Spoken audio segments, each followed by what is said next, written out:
अस्सलाम वालेकुम। Class 10 chemistry का आज का जो टॉपिक है describe the reversible reaction with the help of example and graph. ये आपका फर्स्ट लॉन्ग क्वेश्चन है, आपके चैप्टर के बैक पे फर्स्ट लॉन्ग क्वेश्चन है कि हमने रिवर्सिबल रिएक्शन को एग्जांपल और ग्राफ के ज़रिए से डिस्क्राइब करना है। तो मैंने पहले जो लेक्चर में बताया था कि दो तरह के रिएक्शन होते हैं, इरिवर्सिबल और रिवर्सिबल।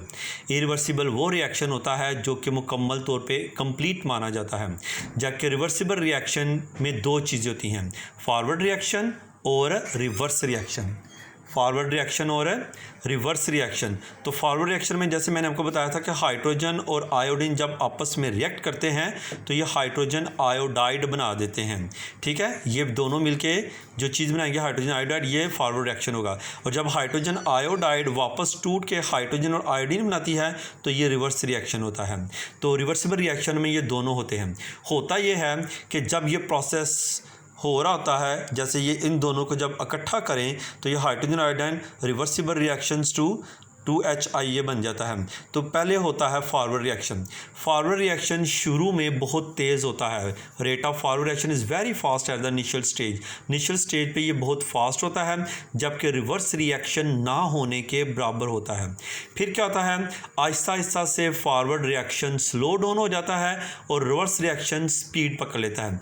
अगर हम इसको ग्राफ से समझें तो हम इस तरह से देखेंगे कि ये देखिए शुरू में ये रेट ऑफ रिएक्शन से हम इसको बनाएं तो शुरू में फॉरवर्ड रिएक्शन तेज़ होता है, फिर आहिस्ता आहिस्ता से स्लो डाउन हो जाता है, और फिर रिवर्स रिएक्शन स्लो से फिर आहिस्ता आहिस्ता से ये तेज़ हो जाता है। अच्छा, जहाँ पे आके फॉरवर्ड रिएक्शन और रिवर्स रिएक्शन आपस में मिलते हैं, जिस पॉइंट पे आके, जैसे ये पॉइंट है, ये पॉइंट वो होता है जहाँ पे ये रिएक्शन इक्विलिब्रियम स्टेट में होता है।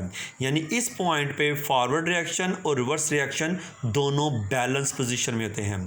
यानी जितने टाइम में फॉरवर्ड रिएक्शन होता है उतने ही टाइम में फिर आगे जाके रिवर्स रिएक्शन होगा। ठीक है बेटा, एक दफ़ा मैं फिर बताता हूँ कि रिवर्सिबल रिएक्शन में दो तरह के रिएक्शन होते हैं, फॉरवर्ड और रिवर्स रिएक्शन। तो शुरू में फॉरवर्ड रिएक्शन का जो रेट होता है ये बहुत तेज़ होता है और रिवर्स रिएक्शन ना होने के बराबर होता है।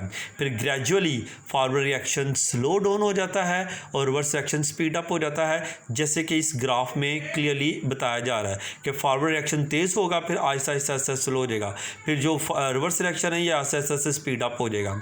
ठीक है, तो लेकिन इक्विलिब्रियम स्टेट पे आके फॉरवर्ड रिवर्स रिएक्शन दोनों बैलेंस पोजीशन में होते हैं।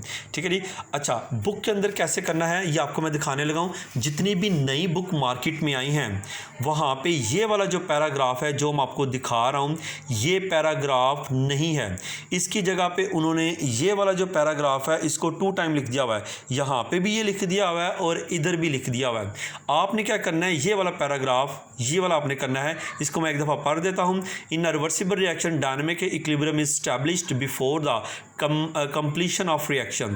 At initial stage, a rate of forward reaction is very fast and reverse reaction is taking place at a negligible rate. But gradually forward reaction slow down and reverse reaction speed up. Eventually both reactions attain the same rate. It is called dynamic equilibrium state. फिर उसके बाद आपने ये graph बनाना है, नीचे ये example यहाँ से लेके यहाँ तक करनी है, फिर उसके बाद आपने ये 10 से लेके तो ये यहाँ तक करना है। ठीक है बेटा, किसी को कोई भी चीज़ अगर समझ ना आए तो ये मेरा लेक्चर दोबारा से देख सकते हैं, फिर भी कोई चीज़ समझ ना आए तो आप मुझसे पूछ सकते हैं। हर बच्चे ने मुझे रिस्पांस करना है और हर बच्चे ने मुझे बताना है कि उसने वीडियो देखी और उसको क्या समझ आई। ठीक है, ये आपने मुझे वॉइस मैसेज में बताना है। अस्सलाम वालेकुम।